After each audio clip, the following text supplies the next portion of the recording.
शादी को महज 4 दिन हुए थे। दूल्हे की खुशी का ठिकाना नहीं था। घर में मेहमान थे, खाना पीना चल रहा था, लेकिन दुल्हन के दिमाग में कुछ और ही चल रहा था।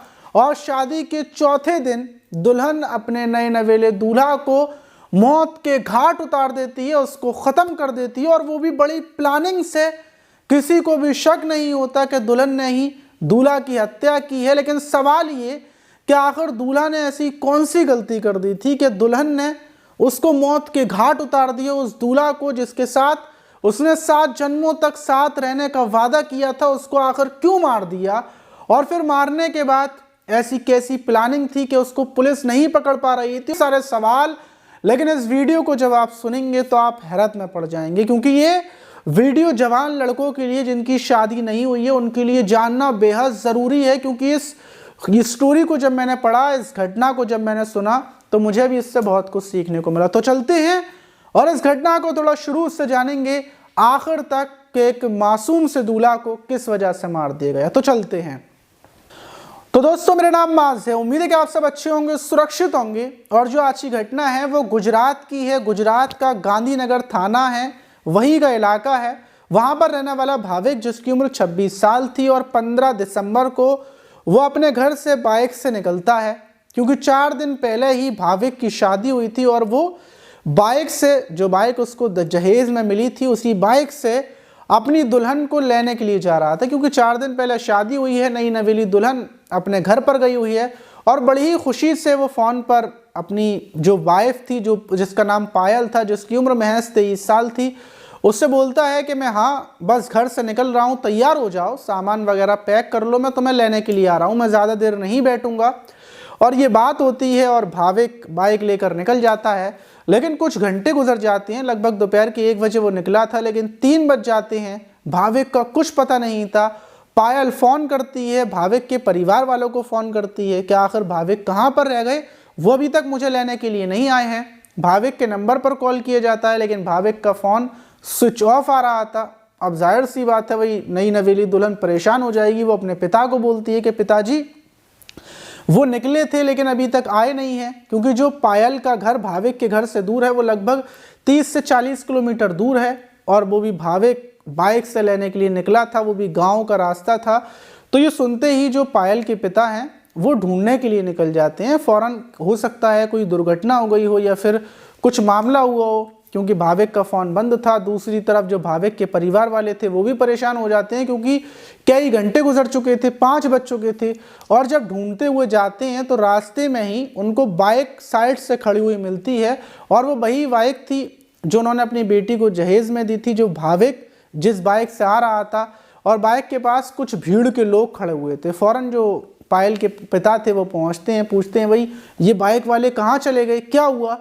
तो जो भीड़ के लोग वहाँ पर खड़े हुए थे वो बताते हैं कि एक कार थी, कार ने इस बाइक में टक्कर मारी और बाइक पर सवार युवक नीचे गिरा, और कार वाले नीचे उतरे 3 लड़के, और जो युवक नीचे गिरा था बाइक से वो घायल हो चुका था, खून वगैरह बह रहा था, बेहोशी की हालत में था। उसको फ़ौरन कार में डाला और शायद उसको अस्पताल की तरफ लेकर गए हों, लेकिन उन लोगों ने उस बाइक सवार युवक को उठाकर ले गए और बाइक साइड में खड़ी हुई है। ये सुनते ही पायल के पिता थाने की तरफ भागते हैं, अस्पताल की तरफ भी जाते हैं कि हो सकता है पास के ही अस्पताल में उनके दामाद को भर्ती किया गया हो।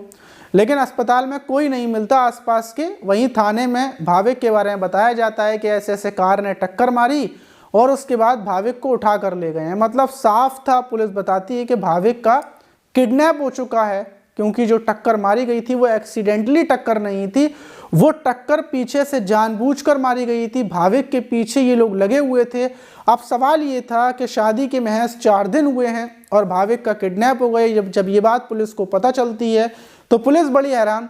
पुलिस भाविक के परिवार वालों से पूछताछ करती है, लोगों से पूछताछ कर रही थी कि आखिर किसी से रंजिश हो, किसी से दुश्मनी हो, जो नए नवेले दूल्हा का किडनैप किया गया है। जब सबसे पूछा जाता है तो यही पता चलता है कि भाविक की किसी से कोई दुश्मनी नहीं, किसी से कोई रंजिश नहीं। अब पुलिस हर एंगल से जांच पड़ताल कर रही थी, कार किस साइड गई, कार में कौन कौन था, उन सब के बारे में पता कर रही थी। लेकिन उससे पहले सवाल ये था कि जो भी था वो भाविक के बारे में उसको पता था कि भाविक किस रास्ते से आ रहा है, तभी किडनैप हुआ है। और ये सब चीज़ें पता करने में पुलिस को पता चलता है, जब भाविक के फ़ोन के बारे में पता करती है तो पता चलता है कि लास्ट टाइम जो भाविक ने अपनी लोकेशन बताई थी वो सिर्फ और सिर्फ अपनी नई नवेली दुल्हन पायल को बताई थी और पायल को ही उसने लाइव लोकेशन शेयर की थी। पुलिस का शक फौरन पायल के ऊपर चला जाता है। जैसे ही पुलिस पायल को हिरासत में लेने के लिए पहुंचती है, हर कोई हैरान हो जाता है कि नई नवेली दुल्हन भला अपने पति का किडनैप कैसे करवा सकती है। अभी सबको ये पता था कि जो भाविक है उसका किडनैप हुआ है, वो सही सलामत है। और जैसे ही पायल को पुलिस हिरासत में लेती है, पायल से सख्ती से पूछताछ की जाती है तो पायल बताती है कि उसने अपने प्रेमी कल्पेश से, जो उसका ममेरा भाई है, मामा का लड़का है, उसी के साथ उसकी प्रेम कहानी चल रही थी और उसी से ही भाविक का किडनैप करवाया है। भाविक को उसने बताया था और भाविक ने किडनैप किया है। पुलिस इतना पता चलता है कि पुलिस फौरन कल्पेश की लोकेशन को ट्रेस करते हुए कार को ही हिरासत में ले लेती है, कार को पकड़ लेती है। उसमें कल्पेश और उसके जो दोस्त थे, जैसे ही पकड़ा जाता है कार में देखा जाता है कि भाविक कहाँ है, उन लोगों से पूछताछ की जाती है तो वो लोग बोलते हैं कि हमने तो भाविक को किडनैप किया था, उसकी गला दबाकर हत्या की और उसके बाद उसकी लाश को जो नदी है उस नदी में फेंक दिया। पुलिस लाश को ढूंढने की तरफ निकलती है और जब ये खबर पता चलती है सबको कि जो भाविक था उसकी हत्या कर दी गई है।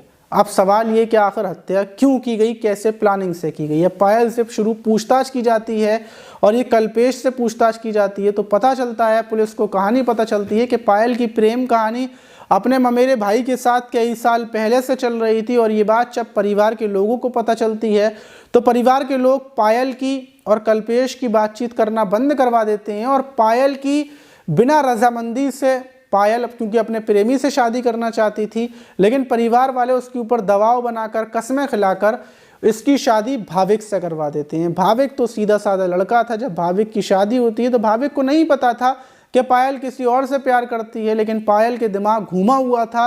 पायल को अपना प्रेमी कल्पेश याद आ रहा था, वो कल्पेश से बराबर बातचीत भी कर रही थी और उसी बीच वो बोलती है कि देखो मेरे परिवार वालों ने मेरी शादी करवा दी, अब मैं तलाक तो दे नहीं सकती भाविक को, इसलिए हम बीच में से उसको हटा देंगे, उसको ख़त्म कर देंगे। और शादी की जब पहली रात थी तब भी पायल ने, जो भाविक था, उसको अपने पास नहीं आने दिया, थोड़ा सा वक्त मांगा और दूसरे दिन फिर भी नहीं आने दिया और तीसरे दिन ये वापस अपने मायके आ गई थी। मायके आने के बाद इसने अपने प्रेमी को फ़ोन किया, इसने बोला कि मैं उस लड़के के साथ नहीं रह सकती, मैं चाहती हूँ कि जल्द से जल्द तुम इसको ख़त्म करो। पूरी प्लानिंग हो जाती है और जो ये कल्पेश था अपने दो दोस्तों को लेता है और XUV जो कार थी उसको लेता है। वही पायल भाविक को फ़ोन करती है, बोलती है कि तुम मुझे लेने नहीं आ रहे, कितनी देर में आओगे। भाविक बताता है कि बस मैं निकल रहा हूँ। तो बोलती है कि ऐसा करो, मुझे लाइव लोकेशन सेंड करो तुम, क्या कहाँ से आओगे। अब जब भाविक लाइव लोकेशन सेंड करता है तो उसके अंदर से शायद मन ही मन में सोच रहा होगा कि उसकी नई नवेली पत्नी, उसकी दुल्हन उसको कितना प्यार करती है, उसकी कितनी फ़िक्र करती है कि लोकेशन तक मांग रही है। लेकिन उसको ये नहीं पता होगा कि वो उसकी मौत की प्लानिंग कर रही थी, इस वजह से लोकेशन मांग रही थी। ये पूरी कहानी उसने बताई कि रास्ते से हटाना था, इस वजह से उसने अपने पति की हत्या कर दी। इतना पता चलने के बाद पुलिस ने पूरे चारों को उठाकर जेल भेज दिया। पूरी ज़िंदगी ये लोग जेल में रहेंगे और एक बेकसूर जिस लड़के की अभी शादी हुई थी, जो लड़का सच्चे दिल से अपनी पत्नी को प्यार करने की सोची थी, क्योंकि भाविक की कोई प्रेमिका नहीं थी, कुछ भी नहीं था, उसकी कोई गलती नहीं थी, लेकिन जो मुजरिम थे, जो प्यार करते थे, उन्होंने अपने अवैध संबंधों की वजह से एक बेकसूर की हत्या कर दी। तो इसमें जिम्मेदार सिर्फ वो पायल नहीं है, वो प्रेमी नहीं है, बल्कि जिम्मेदार वो परिवार भी है कि उन लोगों ने अपने बेटी को सही रास्ते पर लाने के लिए किसी और के मत्थे मढ़ दिया, मतलब किसी और से ज़बरदस्ती शादी कर दी। अगर वो लड़की किसी और से प्यार करती थी तो जिससे आप ज़बरदस्ती शादी कर देंगे वो उससे जाहिर सी बात है प्यार नहीं करेगी, तो आप किसी और की ज़िंदगी ख़राब ना करें। तो यही बात थी। आप इस घटना पर क्या बोलना चाहिए कमेंट बॉक्स में ज़रूर बताइएगा और जल्दी से नीचे जाकर कमेंट्स कर दें। अगली वीडियो में आप सब लोगों के कमेंट्स को मैं पढ़ूंगा, आप लोगों के नाम को पढ़ूंगा, जितने भी लोगों ने कमेंट्स किए हैं उनके कमेंट्स मैंने पिछली वीडियो के पढ़ लिए हैं, लेकिन थोड़े से और कमेंट्स कर देंगे तो अगली वीडियो में भी हम आपके कमेंट्स को पढ़ेंगे। तो मिलते हैं किसी और वीडियो में, जब तक के लिए अपना ख्याल रखें।